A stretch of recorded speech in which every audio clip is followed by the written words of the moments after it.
We have a SFWA update going on. It's been a while since there's been a controversy involving the Science Fiction and Fantasy Writers Association.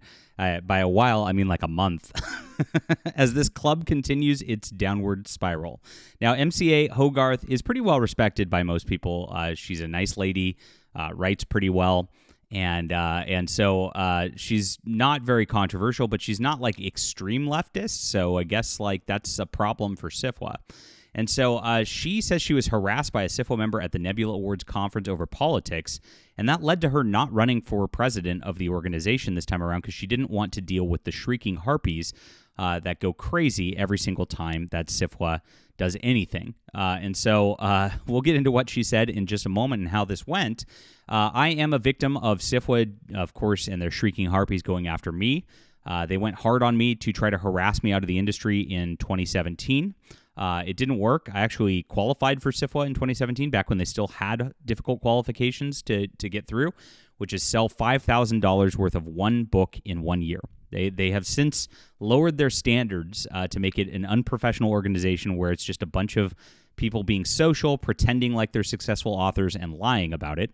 It's really, really sad. And as that's gone through, it's just been taken over by blue-haired weirdos who just want to make everything into this like victim politics thing full-time rather than being a science fiction organization.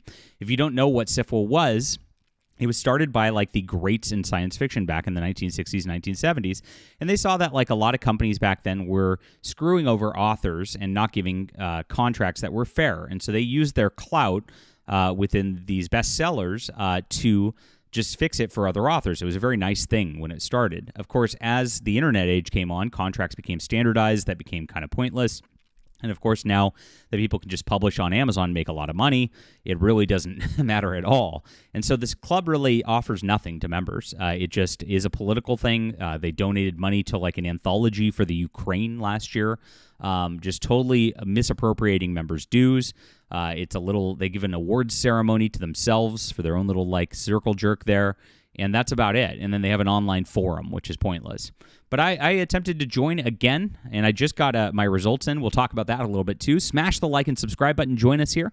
And also sign up for my Fandom Pulse Substack, where I write about these articles and the things that nobody else covers in science fiction. We are now the most powerful blog in science fiction. We have more viewers monthly on my site than John Scalzi's blog does now.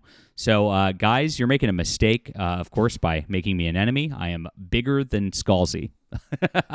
It feels good to say, my friends. It is, of course, Black Friday, Cyber Monday weekend as well. I'm an author, a science fiction author, and I sell. And thanks to you guys, actually, is really what it is.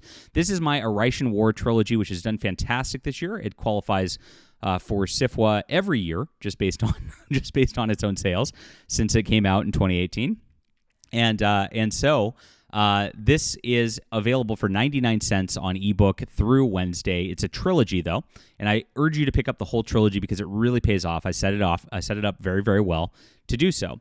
And it's on ebook, print, and audio for you. It's a spy thriller in space. A human embeds himself on an alien starship to spy on them.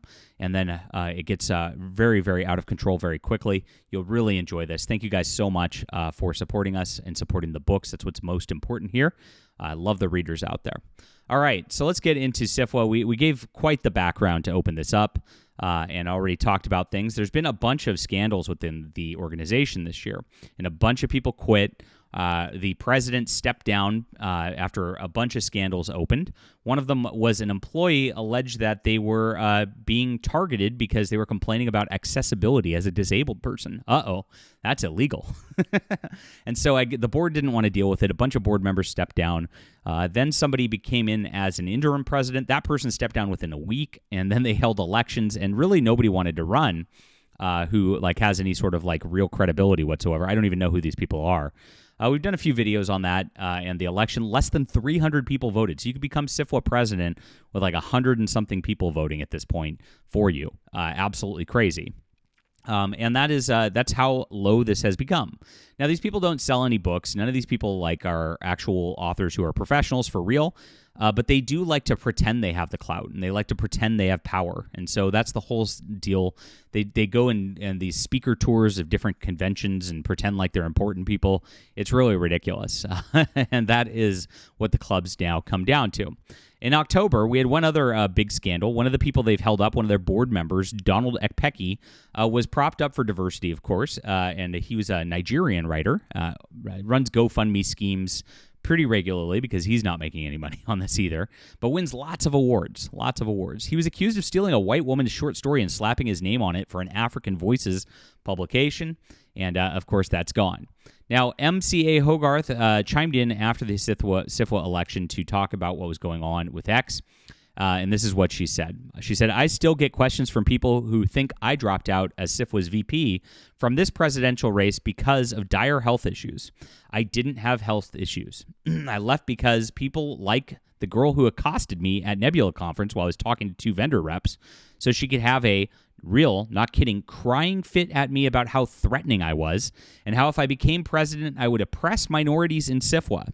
Note, I am 3 kinds of minority myself, and how that was unbearable and how I was a bad person and shouldn't be running." So this person was harassed, accosted, had some person crying and shrieking in front of vendors who, again, this is supposed to be a professional organization of professional people. And it's all because MCA Hogarth, I guess, is not woke enough for them. And that's how it goes. It's that crazy. And so that's who these people are. That's who these people are catering towards. This is why the organization is spiraling, because it's not professional. These people are not focused on science fiction. They're not writing science fiction people like.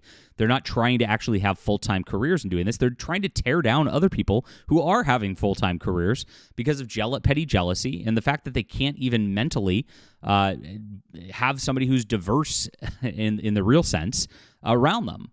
Because they are anti-diverse and anti-inclusive. As much as they say these things, the SJWs, if they find somebody who thinks differently than them, believes differently than them, they throw a fit. They go into their little spaces. They do everything they can to destroy the other thing. They are the most bigoted people out there. And this is just another example of that. Can you imagine somebody shrieking and crying at you at a conference when you're trying to sell some books and stuff? I mean, insane. It's like, leave me alone. And that's what I've asked this entire time with SFWA. It's like, look, I wanted to help. I wanted to be a part of, of course, science fiction and drive things in a good direction, make science fiction fun again. And that drives them crazy because they can't have that. So Hogarth says, "I had a discussion with my family not long after. Their advice rung in my heart like a bell that's still echoing years later. You should probably only be running if you're willing to serve in the best interests of the members of SFWA. I realized I could not lovingly and honestly serve people like that girl and the people that she brought as emotional support when she came to confront me. You could see, and they shouldn't be served either. They should be, you want to kick people like me out. You should kick people like this out because they're bringing your club down. I mean, that's not professionalism right there. That's insanity. And of course, nothing will be done because she has the right politics, right? At the time, I thought it was only about that girl. Then I relayed the incident to people I thought of as friends. They said, how strange. She's not normally like that. I'm sure she's in a lot of strain. Remember, these people exist. This club exists just to validate people's mental illnesses. That's what it is at this point, is say, you're heckin' valid with your mental illness. It's fine. Don't get help. You're good. And that's why all of these organizations are starting to spiral out of control at this point. Because you know what? People like that need help, like real help. Like not validation. It's very crazy, but oh well. In retrospect, I understand my friends would have never seen that, yes, people like the girl are normally like that to people they disagree with them. And that's how it's been. That's what I've dealt with in SFWA this whole time. Since my friends agreed with them, they never saw that side of their acquaintances and friends. And they would never defend or help me thus. I loved SFWA despite its flaws. I regret I couldn't remain a part of it, but it's not ideologically diverse or welcoming organization. Learn from this, SFWA. It's not just me, guys. And not all of my efforts to change that made a particle of difference. Perhaps the saddest thing looking back is the offhand comment that one vendor rep said to me after I apologized for the scene. Oh, we've worked with artists for a long time. We're used to it. And that's what it is. These people have gotten people used to this level of crazy and harassment all the time. And that's what they've done for a long, long time. And the members are accepting it at this point. It's really, really bizarre. So I applied to SFWA last week again, just because I thought, you know what? There's new members in here. There's new people on the board. Maybe they'll do something different and actually be about science fiction. I can maybe help these people learn how to sell their books and actually, make SFWA great again, right? What they did was they replied to me with the same form letter in 2018 when they harassed me out of the thing. They said, under bylaws section gives discretion to membership credentials committee regardless of qualifications. Based on your online statements and behavior, the Membership Credentials Committee believes it's a good and sufficient cause to deny your membership to keep SFWA virtual and physical spaces harassment-free, and has done so. Now, you can see, like, SFWA is all about harassing people like MCA Hogarth. They're totally fine with that, and they've been about harassing me, too. What's interesting is all of these incidents were caused by SFWA people harassing me. So they lied, and they said, and this is the first one, threatening to film people without their consent at a private SFWA function. Well, that didn't really happen. What I said was I'm going to have a body cam at Worldcon because I was being threatened with death threats, and I said if anybody comes up to me and tries any hijinks, it'll be recorded. Period. So I was being threatened by SFWA members, of course, and of course that's fine. That they were cool with that. Number 2. Soliciting people on social media and Facebook Gab in order to troll and harass professional authors, including SFWA members and board officers. I don't know what they're talking about on that front, but since 2017, these people have been, of course, trying to harass me as much as they possibly can out of the industry. Are those people kicked out of SFWA for doing such? No, they're not. Of course not, because it's cool to harass me, right? And then accusing SFWA of doxing your children, supporting pedophiles, racism, and other attacks. Well, lots of people in SFWA, again, have accused me of racism. I actually fought it and won in court and actually got a libelous accusation from Worldcon to have them pay me and to issue an apology. So is SFWA going to kick those people out? I'm waiting, because apparently that kind of accusation is not allowed in SFWA, but it is. Some people are more equal than others. This is full 1984, and this is why their organization is having a problem.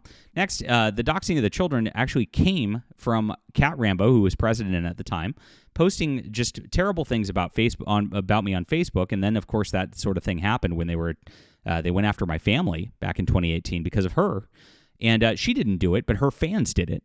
Right? And I don't know who they were. I don't know if they were SFWA members or not, but it came from what she was doing to try to harass me. And that's what I said. So they lied about that too. Of course, that actually happened. And instead of actually trying to stop that kind of thing, Cat Rambo never made a post saying, don't harass people's families. They say this is not over politics. It never said that. Just doubled down on just saying horrible things about me over and over and over again. But that's totally fine, right? And so this is who these people are, and this is what they do. And so they haven't changed, unfortunately. This new leadership is just as bad as the last. They can't even update their form letters because this is still 28. We're talking something. This is back from 2018, beginning of 20. We're like 7 years into this. I'm a more successful writer than 99% of the SFWA club. I make more money than like all of them combined. And rather than actually trying to get help from me and all that, to try to boost their club back up and actually raise its standing, I have the most read blog in science fiction here. This is more read than Scalzi's blog. They just want to double down. And of course, you could see it. Poor MCA Hogarth. Yeah. So, I posted her book link, An Exile Aboard the Ship, in my Substack. Good stuff right there. And it's sorry that she had to deal with this. Really, really sad, but this is who these people are. Make sure to grab my Stars Entwined and the subsequent books in the series because it builds up so nicely. Grab the whole trilogy today, ebook, print, and audio. It's in the description below. Hit the like and subscribe button. Let me know what you guys think about this. Really love to hear from you, especially the science fiction readers. You're the best. I appreciate you, and thank you for giving us a career. It's all because of you. We'll be back soon.